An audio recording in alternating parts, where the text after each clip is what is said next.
Hi, hello friends, welcome to the channel Flavor Samayal. நம்ம இந்த வீடியோல என்ன பார்க்க பாத்தீங்கன்னா நம்மளுக்கு கிடைச்ச ஒரு கேக் ஆர்டர் உங்களோட நான் இந்த வீடியோல ஷேர் பண்ணிருக்கேன்.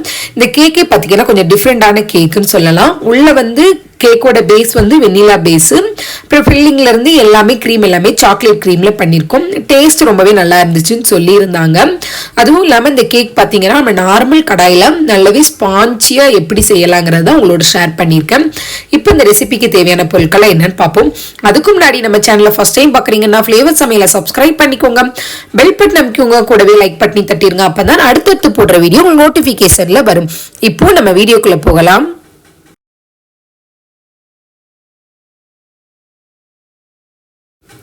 ஃபர்ஸ்ட் பாத்தீங்கன்னா ட்ரையான ஒரு பவுல் வந்து எடுத்துக்கோங்க. அதுல பாத்தீங்கன்னா 2 முட்டை வந்து நம்ம உடைச்சு ஊத்திக்கிடலாம். நம்ம இன்னைக்கு பாத்தீங்கன்னா 1/2 kg அளவு செய்ய போறதுனால 2 முட்டை உடைச்சு ஊத்திருக்கேன். அதுல 1/2 டீஸ்பூன் அளவுக்கு வெண்ணிலா எசன்ஸ், 1 சிட்டிகை அளவு உப்பு சேர்த்துட்டு ஃபர்ஸ்ட் இது நல்லா பீட் பண்ணிக்கிடுவோம். முட்டையோட கலர் நல்லா சேஞ்ச் ஆகுற அளவுக்கு நல்லா பீட் பண்ணி எடுத்துக்கிடுவோம். நல்லா பீட் பண்ணதுக்கு அப்புறம் பாத்தீங்கன்னா இதுல 1/2 கப் அளவுக்கு பவுடர் பண்ண சர்க்கரை வந்து நான் வச்சிருக்கேன். அதையும் சேர்த்து நல்லா மிக்ஸ் பண்ணிக்கிடுவோம். கொஞ்சம் கொஞ்சமா சேர்த்து நல்லா பீட் பண்ணி எடுத்துக்கோங்க. சர்க்கரைலாம் நல்லா கரைஞ்சி முட்டையோட சேர்ந்து நல்லா கரைஞ்சதுக்கு அப்புறம் பாத்தீங்கன்னா இதுல 2 டேபிள் ஸ்பூன் அளவுக்கு நம்ம வந்து ஆயில் வந்து சேர்க்க போறோம். நீங்க வாசனை இல்லாத எந்த ஆயில்னாலும் சேர்த்துக்கிடலாம். ஆயில் சேர்த்துட்டு ஜஸ்ட் மிக்ஸ் பண்ணி மட்டும் விட்டா போதும். ஓவர் ஸ்பீட் வந்து பண்ணிடாதீங்க, அப்புறம் கேக் வந்து நம்மளுக்கு ஹார்ட் ஆயிரும். மிக்ஸ் பண்ணி எடுத்ததுக்கு அப்புறம் ஒரு அரிப்பு வச்சுட்டு அதில் 1/2 கப் அளவுக்கு மைதா மாவு சேர்த்துக்கிடலாம். 1/2 டீஸ்பூன் அளவுக்கு பேக்கிங் பவுடர் சேர்த்துக்கோங்க. 1/4 டீஸ்பூன் அளவுக்கு பேக்கிங் சோடா வந்து சேர்த்துக்கிடுவோம். சேர்த்துட்டு இதை ஃபர்ஸ்ட் நல்லா சலிச்சு சேர்த்துக்கிடலாம். இந்த ஒரு கட்டி எதுவும் இல்லாமல் நல்லா சலிச்சு சேர்த்துக்கோங்க. சலிச்சு சேர்த்ததுக்கு அப்புறம் பார்த்தீங்கன்னா இதை கட் அண்ட் ஃபோல்டு மெத்தட்ல மிக்ஸ் பண்ணி எடுத்துக்கிடுவோம். ரொம்பவே ஸ்லோவா மிக்ஸ் பண்ணிக்கோங்க. இதுல 2 டேபிள் ஸ்பூன் அளவுக்கு வந்து நான் பால் காய்ச்சி வச்சிருக்கேன், அதை வந்து சேர்த்திருக்கேன். பால் சேர்த்துட்டு நல்லா மிக்ஸ் பண்ணி எடுத்துட்டோம்னா நமக்கு வெண்ணிலா கேக்குள்ள ஸ்பாஞ்சுக்குள்ள பேட்டர் வந்து சூப்பரா ரெடி ஆயிருச்சு. நான் இன்னைக்கு பாத்தீங்கன்னா 6 இன்ச் டின் வந்து எடுத்திருக்கேன். அதுல பட்டர் ஷீட் போட்டு ஆயில் கிரீஸ் பண்ணி வச்சிருக்கேன். இதெல்லாம் நம்ம ரெடி பண்ணி வச்சிருக்க பேட்டரை ஊத்தி வச்சுக்கிடலாம். பேட்டர் பாத்தீங்கன்னா இந்த அளவுக்கு ரிப்பன் கன்சிஸ்டன்சில இருந்துச்சுன்னா கேக்கோட ஸ்பாஞ்சினஸ்ல இருந்து எல்லாமே சூப்பரா கிடைக்கும். இப்போ நல்லா டின்ல ஊத்துனதுக்கு அப்புறம் 2 டைம் நல்லா டேப் பண்ணி விட்டுக்கோங்க, எந்த ஒரு ஏர் பபிள்ஸ் இல்லாதன்னு பார்த்துட்டு. டேப் பண்ணி விட்டதுக்கப்புறம் நான் நார்மல் கடாயை பார்த்தீங்கன்னா ஒரு 10 நிமிஷம் ப்ரீ ஹீட் பண்ணி வச்சிருக்கேன். உள்ள ஒரு ஸ்டாண்ட் போட்டு ஒரு 10 நிமிஷம் லோ ஃப்ளேம்லேயே ஹீட் பண்ணிக்கோங்க. நம்ம பார்த்தீங்கன்னா நார்மல் கடாயில் ஹீட் பண்ணி வச்சிருக்கோம்ல, அந்த கடாயில் நம்ம ரெடி பண்ணி வச்சிருக்க கேக்கு டின்னர் உள்ள வச்சுட்டு மூடி வச்சு ஒரு 25லேருந்து 30 நிமிஷம் லோ ஃப்ளேம்லேயே பேக் பண்ணி எடுத்துக்கிடலாம். எனக்கு கரெக்டாக பார்த்தீங்கன்னா 25 மினிட்ஸ்லேயே பேக் ஆகி கிடைச்சிருச்சு. நீங்கள் 25 மினிட்ஸ் செக் பண்ணி பாருங்க. பேக் ஆகலன்னா ஒரு 5 மினிட்ஸ் எக்ஸ்ட்ரா வச்சுக்கோங்க. இப்போ 25 மினிட்ஸ் ஆயிருச்சு, பேக் ஆகி சூப்பராக கிடைச்சிருச்சு. இப்போ இதை நல்லா ஆற வச்சுட்டு நம்ம பட்டர் பேப்பர்லாம் ரிமூவ் பண்ணிட்டு 3 லேயராக நம்ம கட் பண்ணி எடுத்துக்கிடுவோம். உங்களுக்கு கேக்க பார்க்கும்போதே தெரியும் எந்த அளவுக்கு ஸ்பாஞ்சினஸா சூப்பரா கிடைச்சிருக்குன்னு. இப்போ இது 3 லேயரா கட் பண்ணி எடுத்துக்கிடலாம்.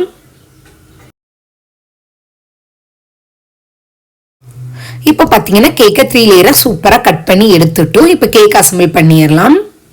இந்த கேக்கோட க்ரீம் பார்த்தீங்கன்னா நம்ம நார்மல் விப்பிங் க்ரீமை நல்லா பீட் பண்ணிட்டு அதில் 1 டேபிள் ஸ்பூன் அளவுக்கு நான் கொக்கோ பவுடர் வந்து சேர்த்துருக்கேன். சேர்த்து நல்லா மிக்ஸ் பண்ணியாச்சு. நீங்கள் இதில் கொக்கோ பவுடருக்கு அப்புறம் சாக்லேட் கனாஸ்வை கூட சேர்த்துக்கிடலாம். நான் அன்னைக்கு வந்து கொக்கோ பவுடர் தான் சேர்த்துருக்கேன். சேர்த்து நல்லா மிக்ஸ் பண்ணி பீட் பண்ணி எடுத்ததுக்கப்புறம் ஃபர்ஸ்ட் ஒரு கேக் போர்டு வச்சுட்டு நம்ம எப்போதுமே ஆஸ்வெல் பண்ணுற மாதிரி ஃபர்ஸ்ட் லேயர் பார்த்தீங்கன்னா கொஞ்சம் க்ரீம் வச்சுட்டு ஃபர்ஸ்ட் லேயர் கேக் வந்து வச்சுக்கிடலாம். அதுக்கப்புறம் பார்த்தீங்கன்னா சுகர் சிரப்பால் வெட் பண்ணிக்கிடுவோம். கேக்கை ஃபுல்லாக சுகர் சிரப்பால் நினச்சதுக்கு அப்புறம் பார்த்தீங்கன்னா நம்ம க்ரீம் வச்சிருக்கோம்ல, பீட் பண்ணி வச்சிருக்கோம், அந்த க்ரீமையும் அப்ளை பண்ணிக்கலாம். ஃபர்ஸ்ட் லேயர் க்ரீம் வச்சதுக்கு அப்புறம் அதுக்கு மேலே பார்த்தீங்கன்னா நான் கிரேட் பண்ண டார்க் சாக்லேட் வந்து வச்சிருக்கேன்.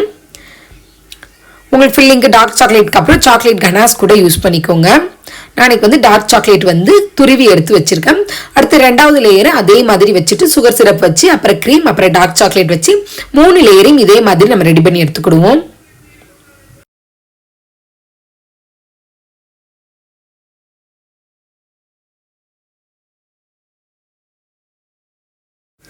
இப்போ பார்த்தீங்கன்னா 3 லேயரும் நம்ம சூப்பராக ரெடி பண்ணி எடுத்தாச்சு. கேக்கை க்ரம் கோட் கொடுத்துட்டோம். இதை ஃப்ரிட்ஜில் வச்சு மெயின் கோட்டும் சூப்பராக எடுத்தாச்சு. நம்ம க்ரம் கோட் கொடுத்து ஒரு 10 நிமிஷம் ஃப்ரிட்ஜில் வச்சு எடுத்ததுக்கப்புறம் மெயின் கோட் கொடுத்தோம்னா ரொம்பவே ஈஸியாக இருக்கும். மெயின் கோட் வந்து கொடுக்கும் போது மெயின் கோட் கொடுத்ததுக்கப்புறம் பார்த்தீங்கன்னா சாக்லேட்டை நல்லா நான் கிரேட் பண்ணி கொஞ்சம் பெரிய பெரிய பீஸாக கிரேட் பண்ணி வச்சுருக்கேன். அதை வந்து கீழே ஒரு பார்டர் மாதிரி ஃபுல்லாக வச்சாச்சு. அவங்க வந்து நம்ம கேக் போகிறதுல ஒரு இமேஜ் வந்து அனுப்பியிருந்தாங்க, இதே மாதிரி வேணும் கேட்டிருந்ததுனால அதில் இருக்கிற மாதிரியே நான் சூப்பராக ரெடி பண்ணியாச்சு. அந்த ஃபோட்டோ உங்களுக்கு லாஸ்ட் கிளிப்பிங்கை ஆட் பண்ணுறேன். சுற்றி பார்த்தீங்கன்னா கிரேட் பண்ண சாக்லேட் வச்சுட்டு மேலே நம்மளுக்கு ரவுண்டாக கிடைக்கணும் அப்படிங்கிறனால சென்டராக ஒரு மூடி வந்து நம்ம வீட்டில் உள்ள மூடி எடுத்து வச்சாச்சு. வச்சு அதை ரவுண்ட் ஷேப்க்கு ரெடி பண்ணிட்டு அதுக்கு சுற்றி பார்த்தீங்கன்னா குட்டி நாசல் வச்சுட்டு குட்டி குட்டி ட்ராப்பாக டிசைன் போட்டாச்சு. அதுக்கு மேலே பார்த்தீங்கன்னா கோல்டன் பால்ஸ் போட்டுக்கிடுவோம். அப்படிங்கும்போது கேக் இன்னுமே பார்க்கும்போது ரொம்பவே சூப்பராக இருக்கும். அதெல்லாம் போட்டதுக்கு அப்புறம் பார்த்தீங்கன்னா பாதி அளவுக்கு நம்ம கிரேட் பண்ண சாக்லேட் வந்து இதில் சேர்த்துருக்கோம். அவங்க வந்து ஃபுல்லாகவே சேர்த்துருந்தாங்க. அந்த கேக்கோட இமேஜில் பார்க்கும்போது நம்ம வந்து நேம் எழுதணுங்கனால பாதி அளவுக்கு மட்டும் கிரேட் பண்ண சாக்லேட் வந்து போட்டாச்சு. போட்டுட்டு அவங்க நேம் கேட்டிருந்தாங்க, அதையும் சூப்பராக எழுதிட்டோம். ஹாப்பி பர்த்டே போட்டு மை டியர் ஹபின்னு மட்டும் போட்டு கேட்டிருந்தாங்க, அதையும் சூப்பராக ரெடி பண்ணி எழுதி கொடுத்து கேக்கை ஃபினிஷ் பண்ணியாச்சு. சுற்றி பார்த்தீங்கன்னா கொஞ்சம் கோல்டன் பால்ஸ் வச்சு போட்டு கேக்கை ரெடி பண்ணியாச்சு.